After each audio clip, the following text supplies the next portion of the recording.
Good morning, I'm Dr. BLT, and this is the Double Trouble interview duet series.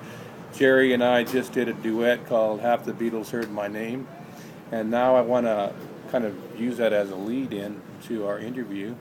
Tell us a little bit about what is the meaning behind this song that we just wrote together inside a Starbucks. Back in about 1979, 1978, half the Beatles heard my name when someone said, "Where's Jerry?"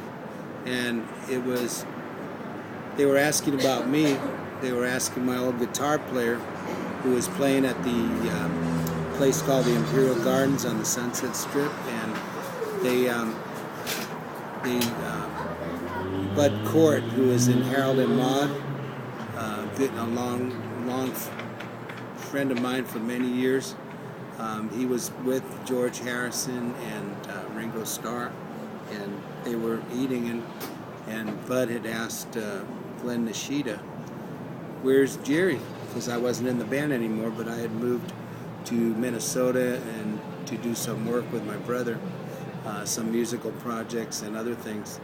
And that's when they heard my name, and Dr. BLT thought that'd be a good name for a song. So, well, just imagine, I mean, you actually you triggered a physiological response in two of the Beatles because they heard your name and then their brain made any kind of associations with that.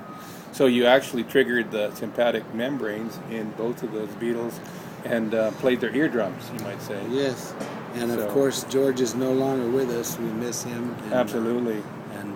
But I'm glad that Ringo is still around, and he may even remember if he was asked. Well, Jerry goes way back. You know, he's been a big part of the music scene here in Bakersfield, and he's like me. He's a transplant from from the East Coast, basically. And just briefly, maybe within about 30 seconds, talk about how you got started in music and what were some of your musical influences. It started off with Elvis and singing Elvis in the mid 50s, Blue Suede Shoes, and then the spiritual. He's got the whole world in his hands. Great song. I used to perform it at parties, and then I ended up joining a band in the mid 60s, and we did a lot of Animals, the Monkees, things like that, and we had a good time.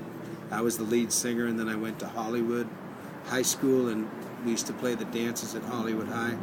I was in a band with the inventor of the Lindrum, Roger Lind. He was our third guitar player. But anyway, It goes on and on. But right now I play for Blue Mirror. It's a blues band, blues and R&B, and we're out of Bakersfield, but we should be going further. That's awesome. It's great to have you as a guest. Thank you. Give it up, everybody, for Mr. Jerry Rothberg, and him and I have had the pleasure of recording songs together. And you know, it's been like 10 years. And now that you mentioned he's got the whole world in his hands, we should do that as a duet. Also, look for our new duet. We just wrote it. We just wrote the song "Half the Beatles Heard My Name," and it's part of this Double Trouble interview duet series. So that should be up and running on YouTube along with this interview. So remember his name. The Beatles probably did, at least half the Beatles. So you should remember his name too. It is Jerry Rothberg. Say it together, everybody. Jerry Rothberg. Thanks.